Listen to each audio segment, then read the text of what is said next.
지적 호기심을 안고 오늘 이 자리에 함께해 주신 배움을 즐기는 당신 환영합니다. 오늘 당신을 위해 준비한 흥미로운 자료들을 같이 좀 살펴볼 건데요. 네, 반갑습니다. 얼핏 보면 이 자료들이 굉장히 건조해 보일 수 있는 서류 뭉치입니다.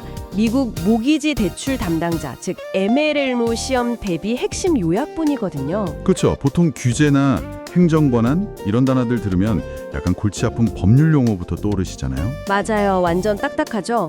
하지만 이 자료를 꼼꼼히 뜯어보면 사실 이건 단순한 규칙의 나열이 아닙니다.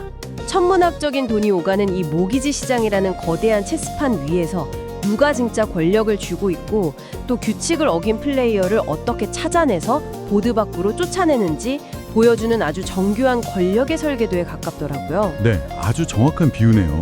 그래서 이번 심층 분석의 미션은 이 설계도를 쫙 펼쳐놓고 NMLS라는 시스템의 진짜 역할부터 주 정부가 휘두르는 막강한 권력, 그리고 이 시스템이 무너질 위기에 처했을 때 등장하는 연방정부의 비상권한까지 그 이면을 파헤쳐 보는 겁니다. 네, 아주 흥미진진한 여정이 될 것 같습니다. 자, 하나씩 풀어볼까요? 일단 이 복잡한 생태계의 중심에 있는 가장 기본적인 인프라부터 보죠. 자료를 보면 NMLS라는 용어가 계속 등장하거든요. 전국 모기지 면허 시스템이라고 하던데 이게 정확히 뭔가요? 이 모기지 규제의 세계를 이해하시려면 이 NMLS가 어떤 역할을 하는지부터 짚고 넘어가야 합니다.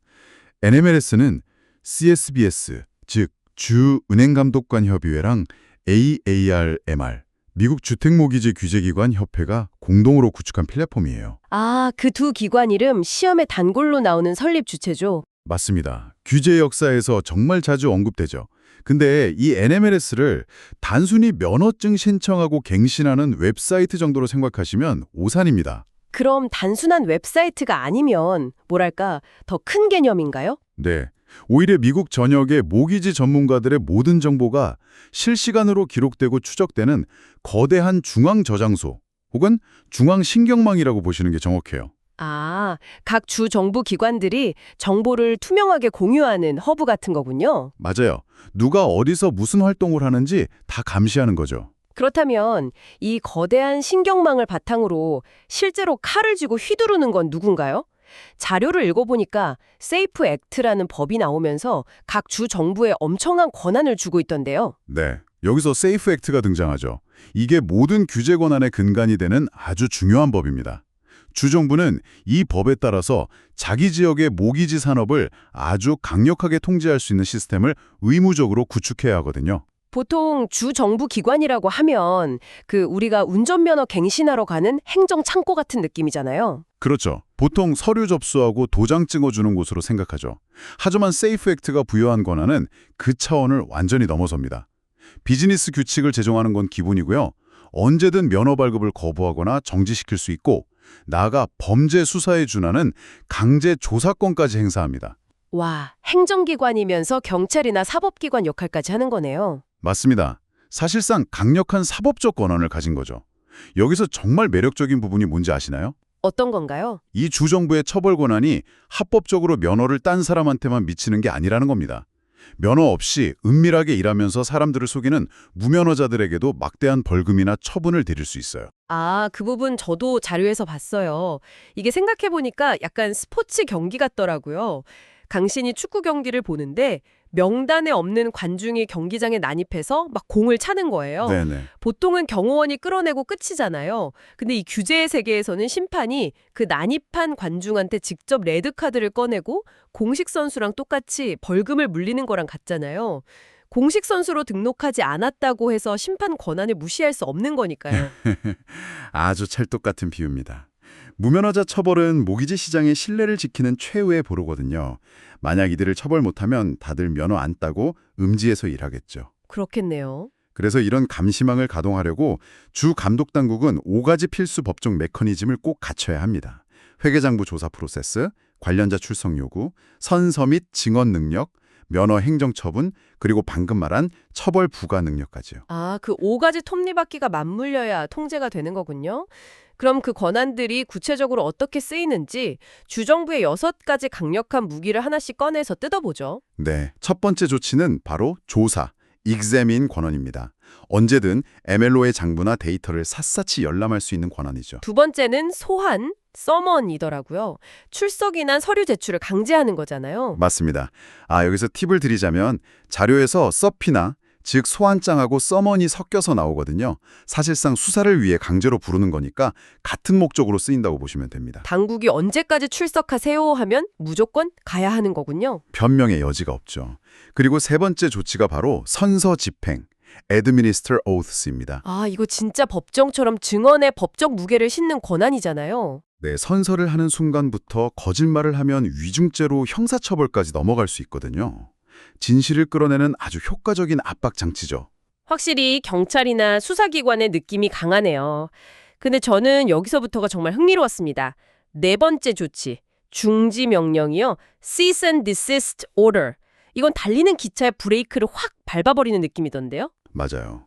이 중지 명령은 당국이 가진 가장 신속한 무기예요. 예를 들어 위반 가능성만 있어도 즉시 불법 행위를 멈추게 하는 긴급 브레이크 역할을 하거든요. 실제로 위반을 안 했어도 가능성만으로요? 네, 기만적인 광고로 대중들이 막대한 금전적 피해를 입기 전에 사전에 위험을 딱 차단해버리는 겁니다. 재판까지 기다리면 너무 늦으니까요. 그만해 하고 바로 멈추게 하는 거군요. 그럼 이어서 다섯 번째 조치인 면허 정지나 취소, 갱신 거부, 그리고 여섯 번째 조치인 민사상 과태료 부과로 넘어가는 거네요. 네, 특히 그 여섯 번째 민사상 과태료가 아까 무면허자들에게도 엄청난 경제적 타격을 준다는 점이 중요하죠. 이것을 더 큰 그림과 연결해보면 이 여섯 가지 조치는 단순한 징계가 아니에요. 그럼 뭔가요? 대중의 평생 모은 재산, 그 금전적 피해를 사전에 차단하기 위해 국가가 촘촘하게 쳐놓은 방어막인 거죠. 자, 방어막 구조를 알았으니 이제 규칙을 어겼을 때 치러야 할 대가를 구체적인 절차로 좀 파고들어 보겠습니다.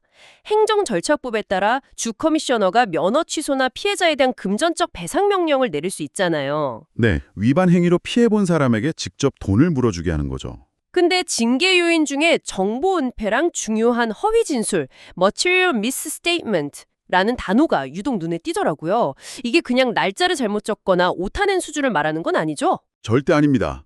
법에서 중요한 이 머테리얼이라는 단어가 붙으면 차원이 달라져요. 단순한 실수가 아니라 만약 당국이 그 사실을 알았더라면 애초에 면허 발급 자체가 거부되었을 그런 결정적 거짓말을 의미합니다. 예를 들면 과거 사기 전과나 파산 기록 같은 걸 의도적으로 숨기는 행위요? 그렇죠. 시스템 근간을 속이려는 명백한 기만이죠. 적발되면 가장 가혹한 처분이 내려집니다. 거짓말로 입장권 따내는 건 절대 안 봐주겠다는 거네요. 그리고 이 위반자들을 벌 줄 때 핵심 조명해야 할 게 민사벌금, 시빌 페널티잖아요. 네, 당사자들의 뇌리에 아주 콱 박힐 핵심 숫자죠. 세이프 액트 위반 시 주 커미셔너가 부과할 수 있는 최대 벌금은 위반 한 건당 무려 25,000달러입니다. 와, 25,000달러? 한 건당이요? 네, 근데 아무리 막강해도 벌금 고지서를 그냥 날릴 순 없어요. 벌금을 부과하기 전에 반드시 청문회 기회, 노티스 앤 어포치너리 포 히어링을 주어서 스스로 방어할 절차적 정당성을 줘야 합니다. 위반 한 건당 25,000달러면 우리 돈으로 3천만 원이 넘는데 여기서 당신, 그러니까 청취자 여러분을 위해 퀴즈를 하나 내보겠습니다. 만약 한 MLO가 3명의 고객한테 똑같은 기만행위로 사기를 쳤어요. 그럼 청문회에서 이거 하나의 사건으로 쳐서 25,000달러만 내면 안 될까요? 하면 어떻게 되나요? 벌금이 얼마죠? 어림없는 소리죠. 각 위반은 완전히 별개의 건, 즉 separate and distinct 건으로 간주됩니다. 정답은 25,000달러 곱하기 3건, 그래서 총 75,000달러입니다. 와, 75,000달러? 네, 똑같은 수법이라도 피해자가 다르고 사건이 다르면 매번 새롭게 카운트돼서 벌금이 눈덩이처럼 불어납니다. 그래서 이게 다 무슨 의미일까요? 아주 사소해 보이는 위반이나 거짓말 하나하나가 개별 건수로 쌓여서 결국 엄청난 재정적 파멸을 가져올 수 있다는 거네요. 맞습니다. 딱 한 번 속인 건데 하다가 수십만 달러 핏더미에 앉는 겁니다. 자, 주정부의 매서운 감시망을 봤는데 여기서 새로운 화두로 하나 던져볼게요. 비상사태 시나리오입니다. 만약 이 모든 걸 관리하는 NMRS 시스템이나 이 막강한 주정부가 제 역할을 못하고 통제에 실패하면 어떻게 될까요? 권한이 그냥 증발하나요? 이 시스템 설계자들이 그런 비상사태도 당연히 대비해뒀습니다. 이때 무대 뒤에 있던 최종 보스가 등장하죠. 바로 연방정부, 즉 연방소비자금융보호국인 CFPB의 백업 권한입니다. 아, 소위 말하는 백업 어토리티군요. 네, 이는 아주 중요한 질문을 던집니다. 과연 연방정부가 언제 개입하는가? 그건 바로 CFPB 국장, 디렉터가 특정 주가 NMLS 자격 요건을 충족하지 못했다고 판단할 때입니다. 아, 실패했다는 판단을 CFPB 국장이 직접 내리는 거군요. 완전 끝판왕이네요. 그럼 국장이 스위치를 켜고 연방정부가 개입하면 어떻게 되나요? NMLS가 실패하면 CFPB 국장이 기존 시스템을 밀어버리고 독자적인 면허 및 등록 시스템을 직접 구축합니다. 직접이요? 네. 그리고 이때 파견되는 CFPB 전담 조사관, 익자미너들은 권한 반경이 훨씬 넓어져요. ML로 본인뿐만 아니라 관련 기록을 가진 제3의 외부 업체까지 소환, 서먼할 수 있습니다. 회계법인이나 데이터 스토리지 업체 같은 곳까지 다 부를 수 있다는 거네요. 맞아요. 다 불러서 선서하에 증언을 요구하는 거죠. 주정부라는 첫 번째 댐이 무너지면 연방정부가 권한을 회수해서 더 거대한 두 번째 댐을 짓는 겁니다. 주 정부 권한도 대단한데 CFPB 백업 권력은 진짜 차원이 다르네요.